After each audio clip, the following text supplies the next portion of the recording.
Hey guys, buckle up for another episode of Below the Iceberg, the one and only podcast where we talk to real-life 2 Comma Club winners. Whether you're a small business owner, an entrepreneur, a wannabe entrepreneur, or you've been in business for a while, you're sure to pick up some tidbits of actionable advice from these million-dollar entrepreneurs. Now, if you don't know what a 2 Comma Club winner is, it's where somebody has built one funnel inside the ClickFunnels software and they sold $1 million through just that one funnel, which is absolutely amazing. Now, in today's episode, I'm super excited to be talking to a fellow person from the UK, and that person is Matt Wilson. He was one of the first 100 people to earn a 2 Comma Club award from ClickFunnels, and he wasn't even trying. He also left school with no college education. He went from a factory worker to a top performer in the city. He now owns his own marketing agency, and he's got 2 Comma Clubs under his belt. So let's dive in and find out how Matt achieved all of that and how it all started for him. Welcome, Matt, to Below the Iceberg. Thanks for having me. Awesome. Congratulations on getting a 2 Comma Club award. Thank you very much. I can see you have 2 in the background there. Yeah, I've actually got 3. Have you? Yeah, I haven't got the 3rd one yet, but yeah, I've got 3 now. Awesome. Yeah. So what I like to do with my guests is I go check out their social media profiles and have a look what's going on, because it gives our listeners a good idea what you can achieve with big followings and small followings. Now, so I found you've got the Einstein Marketer media channels, and then you've got Matty Wilson. Yeah. So I found quite a lot going on there. So Facebook page, you've got 53,000 on Einstein Marketer. Yeah. And then you've got another Matty Wilson one with 11,000. Yeah. Instagram, your own personal one, you got 54,000. Instagram, not so big on the Einstein Marketer. Which is your biggest channels that you like working on? I mean, me personally, Instagram, I do quite a lot of stuff on there. Einstein Marketer, it's mainly just Facebook ads. It's just ads really that we run. So we don't really put too much energy and effort into building organic followings or anything like that, because we're at the end of the day, we're a paid ads agency, so lots of the stuff that we do is all advertising offers, advertising like lead generation stuff to build our list and all of that sort of stuff. So yeah, we don't really focus too much on building that organic following or even posting much organically. All right, okay. For that, yeah. Because I did notice some of them haven't been posted on for quite a while. Yeah. I mean, we're guilty of falling short of that sort of stuff, Again, because we run paid ads, lots of the time we don't really need to post much organically. All right, okay. So do you want to tell our listeners exactly what it is that you do at Einstein Marketer? Yeah, we're a paid ads agency. So we basically help businesses generate more leads, generate more sales using paid ads on platforms like Facebook, Instagram, YouTube, TikTok now as well, because that's sort of a platform that's coming about. We also help them build their funnels, come up with funnel strategies, obviously, because I've got a lot of experience in funnels, hence the awards. So we do a lot of that. That's one of the services that we offer. We write copy, design the pages, build the pages, and just build out their funnel for whatever it is that they're trying to achieve.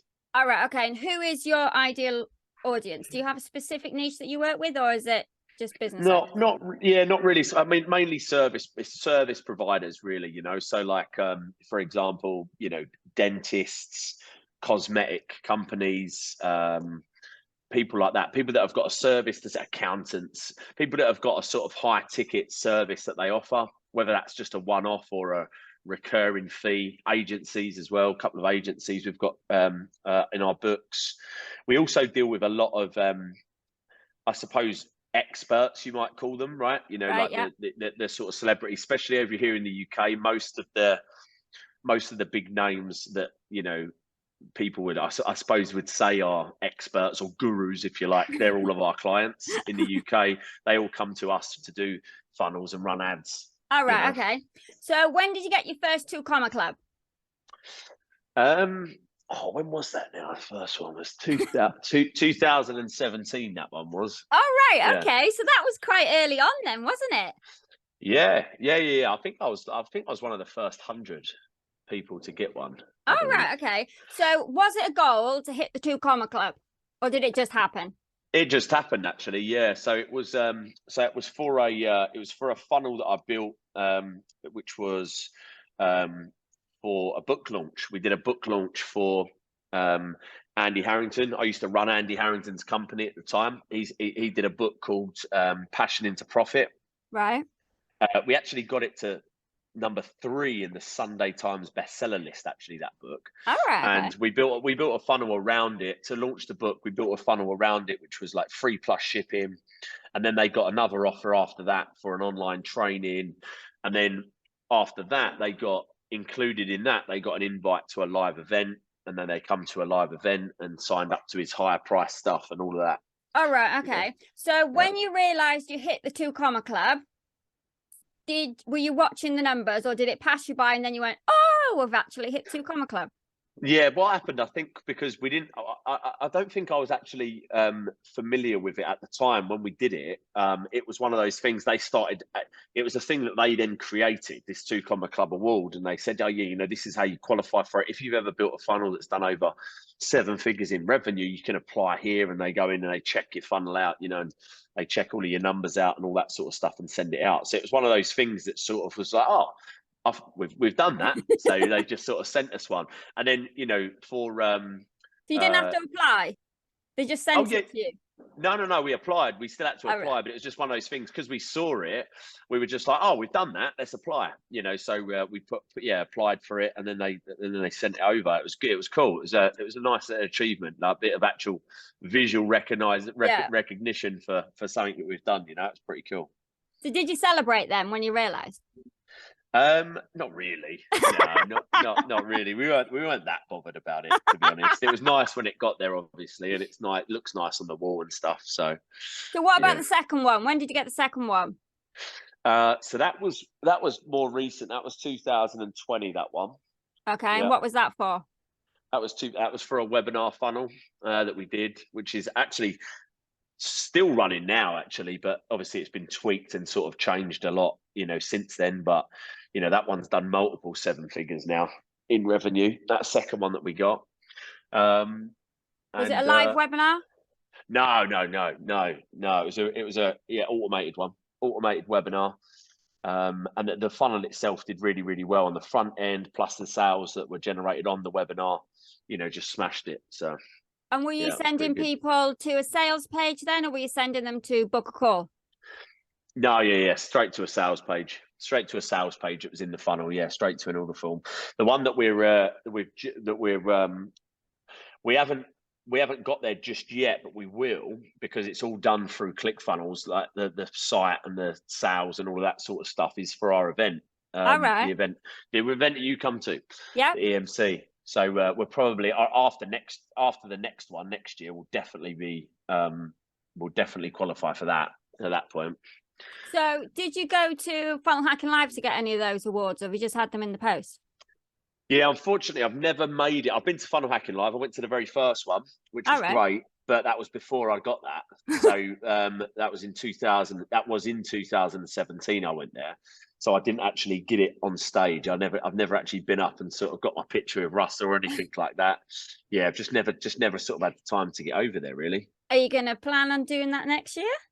Yeah, I might do. I'd like to. I mean, it's just they always fall on dates where it's like really close to something that we're doing over here, right? Or Traffic and Conversion Summit, which is another event that I go to. So out of those two, I always choose to go to TNC. Next year, for example, I think that it's literally just a few weeks after our event, so I'm probably not going to be able to get over there for that one. Okay, so I want to do a little bit of a rewind now and take you back to your childhood. Okay. What was your childhood like? Where did you grow up? I grew up in Kent, in England. Yeah, I had a great childhood, you know, working class family, mum and dad, you know, supported us very well, gave us everything that we wanted, even though they couldn't really afford it. Both of them worked full-time jobs. You know, I was always sort of told that I could do anything. You know, I come from that sort of family, which was great. I was always given like massive confidence by constantly being told that, you know, I was amazing, I'd done a great job, I was good looking and all this sort of stuff. So I always thought that I was, even though in reality I wasn't. I always sort of thought I was, and that sort of gave me just like loads of confidence to try new things, you know, not be scared to take risks, not be scared to you know, go for something even though there's a chance it's not going to work, you know. Yeah. And that sort of got put into me from a kid just because of my mum and dad, really. So What did you want to be when you grew up? What was the dream? when I was younger, I wanted to be an architect, actually. All Yeah, right. an architect, weirdly. And again, that was literally just because I read that, or I heard that being an architect, you can get like, you know, 80 grand a year or whatever. and for a kid from where I come from, you know, that's just an unbelievable amount of money.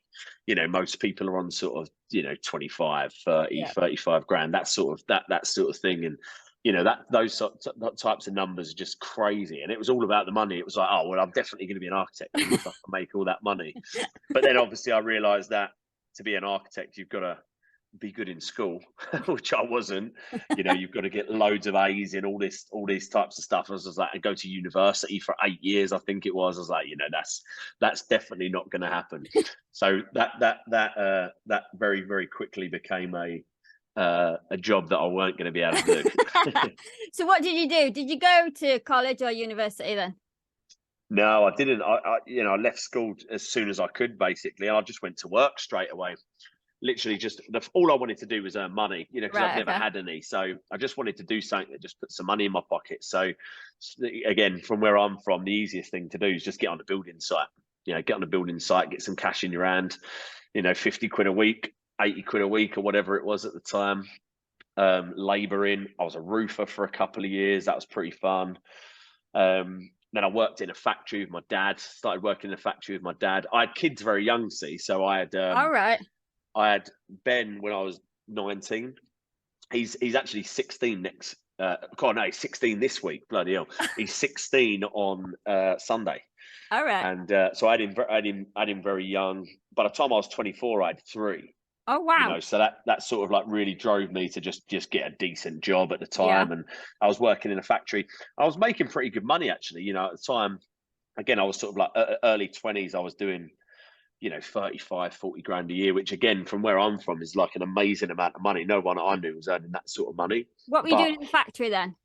It was just like machine operating. It was just this big, massive machines that made plastic film for food packaging. Oh. So, you know, like the annoying, like plastic you get on packs of bacon that never open, you know, right, yeah. That's what we used to make, that stuff. Oh, right, okay. And it was a good solid job, you know, but it was one of those jobs which was, it had the you know, the salary bracket is like, it's too comfortable to, you know, not look anywhere else, and it's obviously not comfortable enough to give you everything that you want. It's like that really sort of fine line where it's very, very hard to leave. And I quickly realized there was lots of people in the factory that had been there for like decades.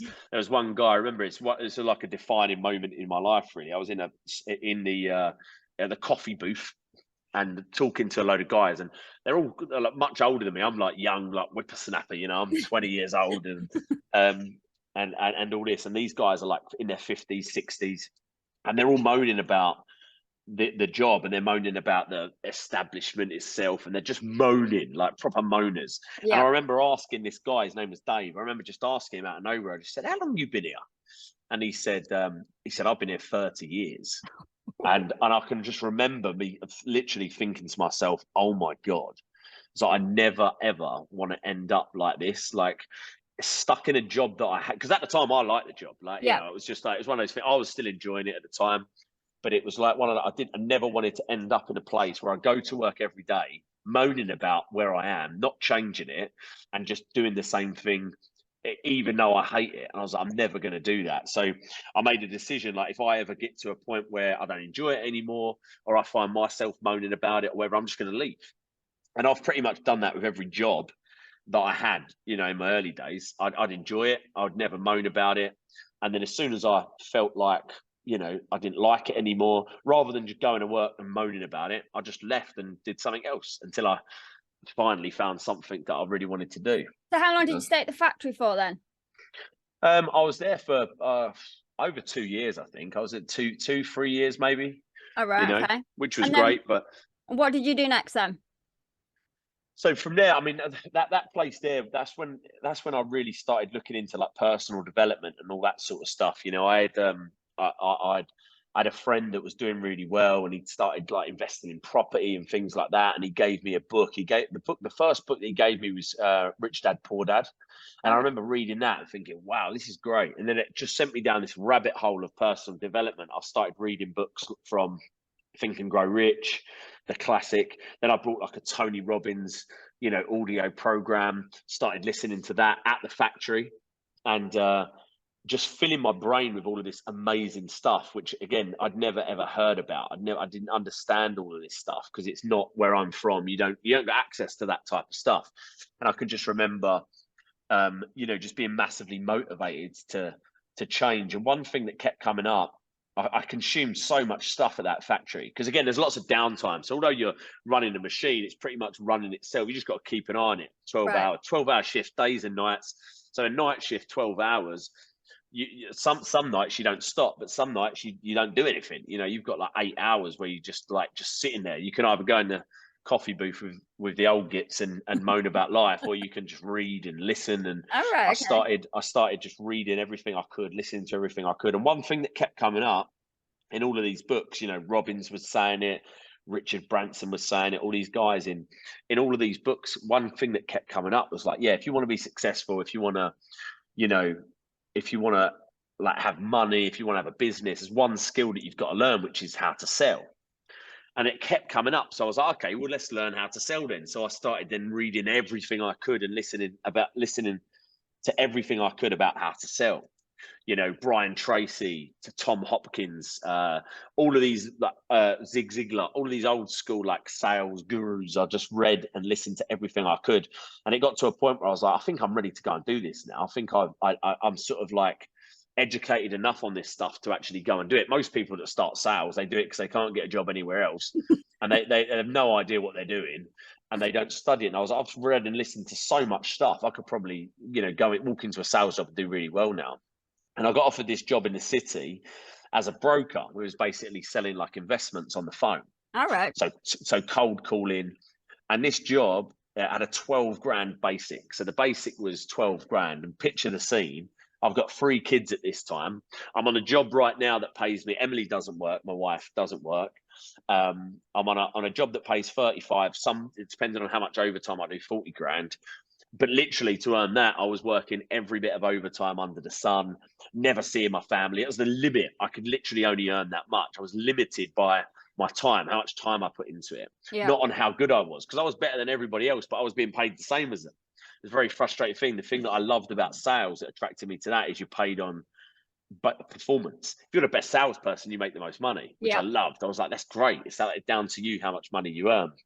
And the offer was 12 grand a year. So from 35 on average to 12 grand, I've got a kid, I've got a mortgage. Well, I've got 3 kids now.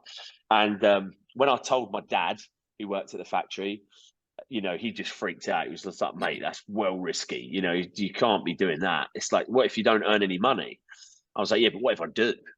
And then I can remember it was so bad. Like my nan and granddad cried when they actually physically cried, like tears running down their eyes. When I told them I was going to do that, they worried so much. They actually cried. And I just did it anyway. I just didn't. Again, it's one of those things. I knew I could do it. I knew that the potential was 100 grand, 150 grand a year. I didn't look at the basics if I don't make any sales. So I left that job, and that was really good because it was a very hardcore environment. It was like very high pressure. We were constantly being pressured to get on the phone constantly. You'd get fined if your shoes weren't polished, all that sort of stuff. It was a horrible environment to work in, but like Wolf on Wall Street, was it like that? Yeah, exactly like that. Yeah, exactly like that. How did you get the job with 0 experience? Because again, like with sales, it's like, yeah, no matter where you're doing it, at the end of the day, with sales, there's high turnover anyway. So they're Yeah. always looking for new people, especially in an environment like that. Like they're just constantly losing people because people just can't cut it. And all they want is someone that's like confident, that's willing to work hard, pick up the phone and call loads of people, which I was. I walked into my interview and it was really funny because I had my iPod at the time with Brian Tracy, Think and Grow Rich. Brian Tracy, The Psychology of Selling. I was listening to that on my way to the interview. As I walked out of the interview, the guy's name, what was his name? Gary, who interviewed me. As I walked out, I said, look, really good, but listen, do yourself a favor when you leave here, while you wait for her answer. I was like, get this program, and it's called The Psychology of Selling by Brian Tracy. And I showed him my iPod straight away. I was like, look, I'm already listening to it. And he was like, that just got me the job straight away. And I ended up doing really, really well at that, to the point where I broke all of the records going in. Like no new broker had ever made a sale in the first month. I made 2. And then by month 3, I was actually training the new people that were coming in. So that actually made me, because I'd learned it, because I'd actually studied it. I knew more about selling than pretty much anyone in there, that I could eat, and I could also like sort of teach them, And it was at this job where I sort of discovered marketing, because I loved sales, but I was getting fed up with the commute, the constant, just like non-stop of like having to sell. And the leads that we were calling, the people that we were calling were just, they were just not qualified at all. They were the worst leads you could get. They had no idea who we are. Most of them didn't have any money. We were just calling people, and it was sheer like, look, if you call 200 people, you might get someone that might be able to do it. There was no thought in the marketing. Just a numbers game on sales. Just the numbers game, exactly. And I remember thinking, I was like, God, there's got to be a better way. They told me how much they paid for each name on this list, and it was like a tenner. And I was like, geez, and I worked it out, right? So I'm doing 200 dials a day. So that's like $2,000. Then you got 50 people in the office. I'm like, it's like fucking $100,000 a day they're spending on these leads that aren't even answering the phone, telling you to F off, when they do pick up. I was like, there's got to be a better way. So then that sent me down another rabbit hole.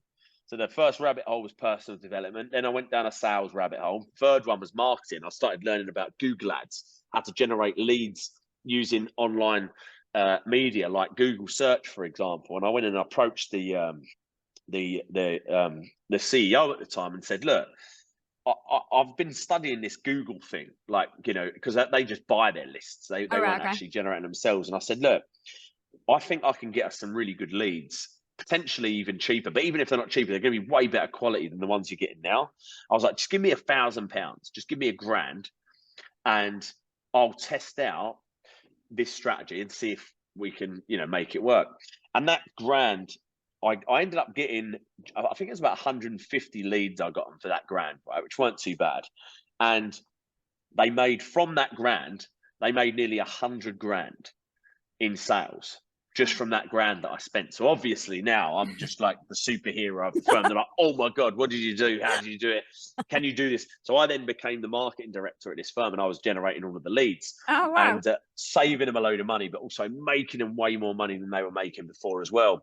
Then I started getting approached by loads of other firms because how are these guys doing it? And I started getting approached in bars and things like that from all their competitors. But I didn't really want to be in the city anymore. I just like, it was just, I had 3 kids now. The commute was horrible. It was just not a good environment. I just didn't want to be traveling, 2 hours of my day. 2 hours of my day was stuck on a train. And it was like, I don't want to be doing this. So I looked for a job that was in marketing, more local to me. And that's when I met a guy called Andy Harrington, who does like lots of, personal development seminars over here. He's a public speaking coach. He's like one of like sort of guru, if you like. And I started then working for him, ended up running his company. After about 2 years, I actually was his managing director. So I actually run the company. So what year was it when you started with him? 2011. All right. Okay. Yeah, 2011, I started working for Andy. And what did you initially go in at then, doing that?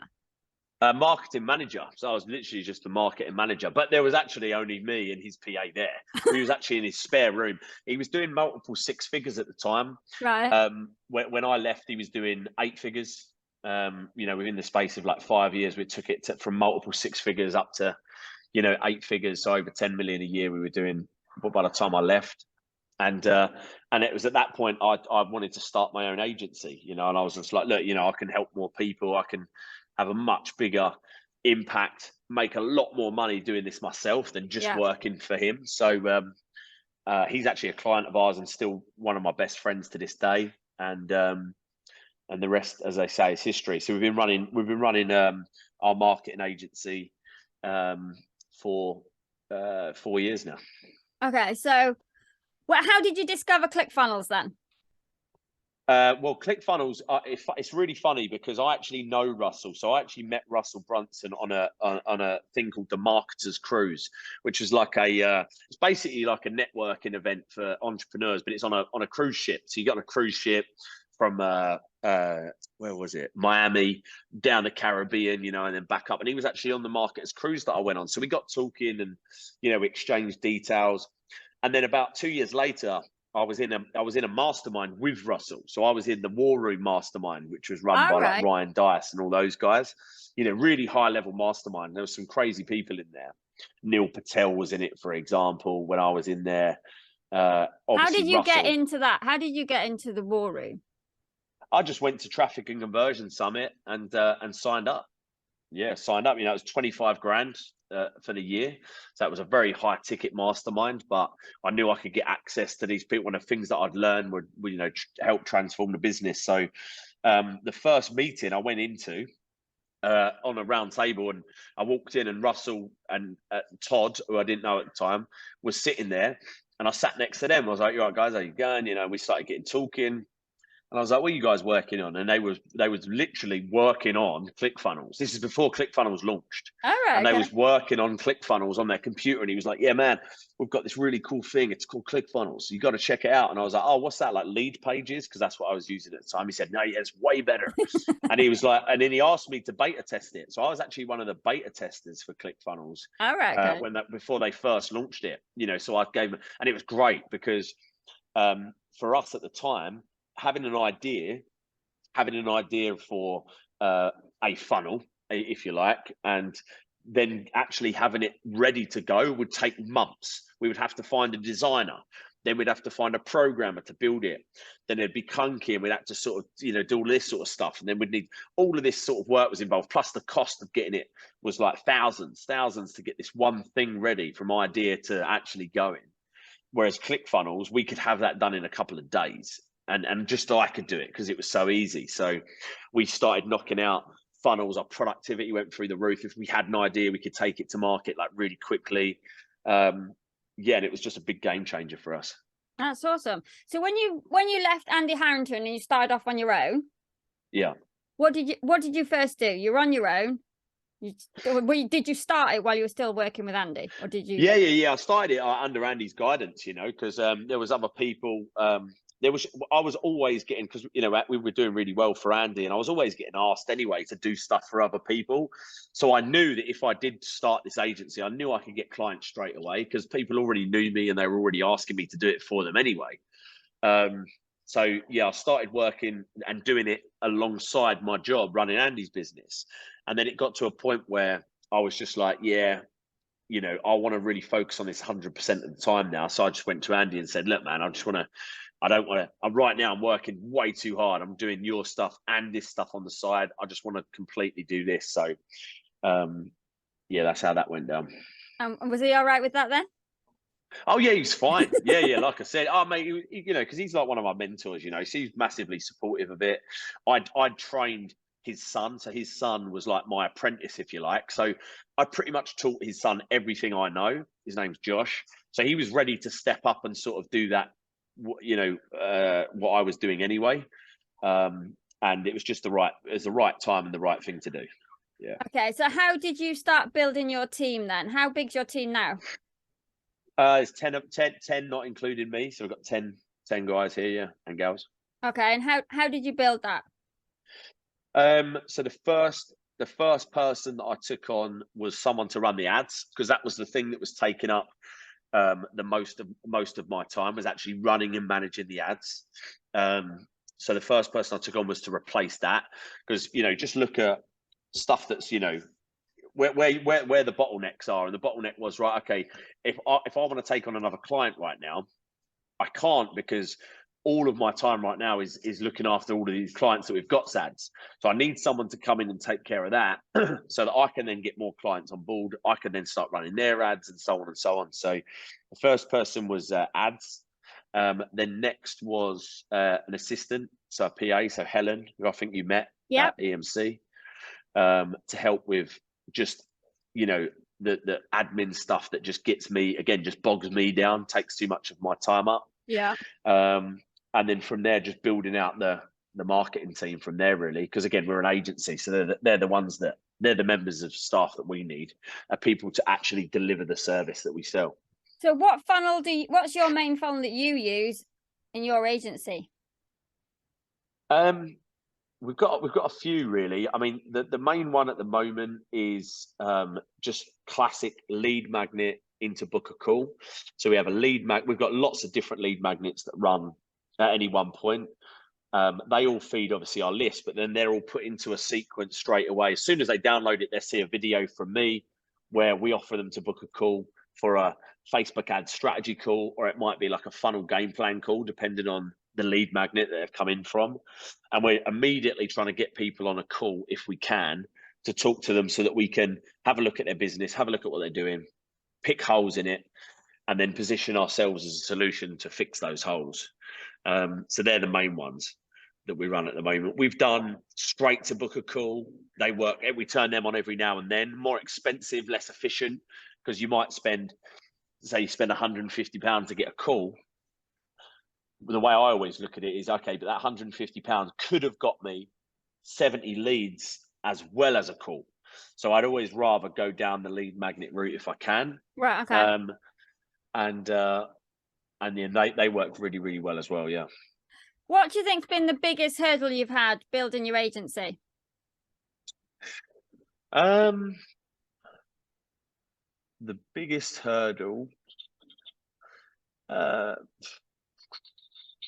what would it be? I would say, I mean, definitely team. Definitely having the right people in the right positions to deliver the service. That's definitely one. And then also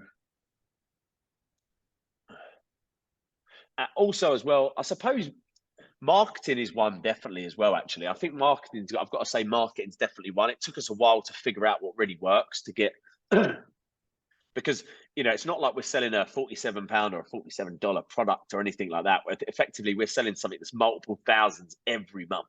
Yeah. So it definitely took us a little while to get that piece right, to make sure that the ads and the follow-up sequences and all of that sort of stuff on the back end was in place correctly. So when you build it with your team, what do you get people who already know what they're doing, or do you train them up? Do you look for a different quality? Mixture of both. It really depends. Like, sales, for example, I definitely prefer people which have got less experience, because it's really hard to untrain bad habits. Yeah. So a lot of the time, because everyone thinks they can sell, everyone says that to you, especially salespeople, they all think they can sell. And the biggest problem with people like that normally is that they're not willing to learn anything new, because they think that they're doing it right when they're not. So a lot of the time, if you've got a completely clean slate with someone, that's a lot easier. Yeah. So how did the EMC conference come about then? So EMC was that was just like a really sort of big passion project / dream of mine, really. I'd always gone to Traffic and Conversion Summit in the States, every year, which is an amazing event. You learn a hell of a lot. You meet great people. It's just amazing. But I would always have to travel all the way over to San Diego to go to it. And I was just like, how comes there's nothing like that over in the UK? Like, the only events that are over here really are, sales events where it's very pitch heavy, not content heavy.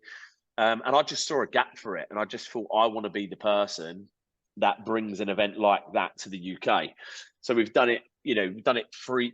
You've just come to number 3. Yeah. We've got number 4 obviously scheduled, and the goal is just to build it based on giving the people that come amazing learning, some really good tactical stuff that they can take away and implement, but also a really good time as well. So we try to put a lot of focus on the experience, because I think that entrepreneurs, business owners, it's very hard for us to go to a place where we outnumber the non-entrepreneurs. Like normally, for instance, you go out with your friends or whatever, and you're probably like the only entrepreneur there and the only business owner, and the stuff you like to talk about, they haven't got a clue what you're on about.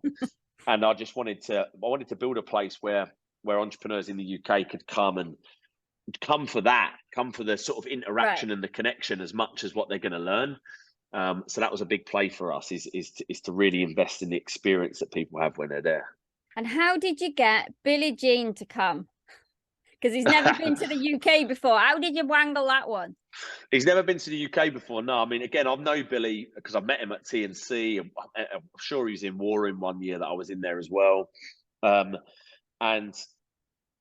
I really wanted him to come because he's an amazing marketer. He's great on stage. He's got great presentation. And in all honesty, the way that we sort of did it was that he mentioned something to me when I was first talking to him about it, and he said something like very subtly, again, this is a salesman inside me looking for hot buttons, but he said very subtly about his wife would love, he said something like his wife would love the shopping or something like that. And so I just kept playing that home. I said, okay, I'll tell you what, I'll bring your wife out as well. She can hit up Oxford Street and go shopping and all that sort of stuff as well. And that was enough to do it. Closed his wife, basically, not him. Yeah. Awesome. Right. What do you think's been your biggest achievement so far in your entrepreneurial journey? EMC, definitely. Yeah. Yeah. EMC, yeah. Entrepreneurs Marketing Conference, pulling that off this year. It was a proper risky project because it cost so much. But I knew if we did pull it off, I knew we wouldn't make much money, but if we pulled it off, it would really sort of put us on the map over here, so that next year, when we go a lot bigger and when the event does actually start making money, it'll just be a lot easier to do so. So that was a big feat. That was, so many things could have gone wrong. So many things did go wrong. Like one of the headliners dropping out the night before he was due on, for example. Did you get anything off him afterwards? Why you didn't come? Not apart from what he'd already told us, or his team told us, which was that he had a family member in hospital, which was fair enough. But it left us in the lurch. Obviously, we got our money back that we paid him, which was good. But yeah, luckily. But yeah, that was definitely the biggest achievement, I think, so far, just because it's very visual. Like an event like that, you can really see it, because you're in it. Not the online stuff. It's great, but they're just names and stuff. You can't see faces, and you can't. At an event like that, when they're all there, and it's like, fucking hell, wow, we did this. Like everything, look around, everything here, we thought of it, and it's now here. Like physically, you could go up and touch it, and you can meet the people in person. You could see everyone having a great time. So it's very fulfilling, that EMC event. Yeah. Have you thought who the speakers are for next year? Is there anyone you can leak to us? Yeah, well, I've got I'm in talks with Alex Hormozy. All right, okay, that would be pretty awesome. He'll be amazing if we can get Alex Hormozy. That would be great. Because I would love to get him over here and just give my audience access to him, because he's just incredible entrepreneur, and obviously he's very current right now. He's putting a lot of stuff out. Rory Sutherland, I don't know if you know who that is, but he runs Ogilvy marketing over here in England. Oh right, yeah. Absolute legend in marketing, like one of the smart. No one would know him, because again, especially on the online world, because his background is direct response, but he runs Ogilvy as well, which obviously is one of the biggest marketing agencies on the planet. He's just such a cool character. I think he's got to be late 50s now, but he's got like a little belly on him. He wears like loud blazers and braces. He wears braces and stuff. He's got like one of those silk scarves that he wears. Classic Englishman, but he's a genius when it comes to psychology, human behavior. And listening to him talk, like if you go on YouTube and just watch I guarantee you'll just be hooked listening to him. So he's confirmed he's going to be speaking, which is going to be amazing to have him. Yeah. And we're looking at potentially getting Frank Kern and/or Ryan Dice as well to come over. Oh, wow. Sounds like a good lineup already then. So some big Americans. We're going to get some big Americans to come over and invade. And we might call it like EMC invasion, US invasion or something like that. I don't know. We'll think of something cool for it. What about some ladies? Yeah, so lady-wise, I mean, apart from the speakers that we had this year, we've reached out to loads of them. And it's a little bit more difficult with the ladies because they don't make themselves as easily known to you. So seriously, what I've had to do is I've had to go to obviously some of the amazing female speakers. We had more female speakers this year than we ever have. And I've gone to those guys and said, look, here's some of the spots that I need filling, and gave them topics and said, look, do you know anyone that is great? And even they come back with guys' names. And I was like, yeah, but do you know any women that can fill these spots as well, So we're doing a lot of research and hunting. Again, a really good American that I know, her name's Molly Pittman. She's great. All right, yeah. We're thinking about reaching out to her. She's brilliant. I've actually met Molly, obviously, because I was in Warren and met her a couple of times. She's amazing, but yeah, not yet. We haven't confirmed any yet. She would be good if you could get her. Yeah, she'd be great. Yeah. But I try to, when I can, I try to keep it as British as I can, although I'm bringing over a load of Americans to headline it this year, but I try to keep it as British as I can because a big part of it for me is giving British, experts a platform, because again, there isn't one really over here. So I want to try to keep it as British as I can for that reason, for the other speakers apart from the headliners. Okay, awesome. What's your focus then for 2023? 2023, just agency really. Obviously EMC that'll be definitely a focus of ours, and growing that. We want to double it in size again, so we want to go to 1,500 to 2,000 next year. All right, it's a target. And when is it next year?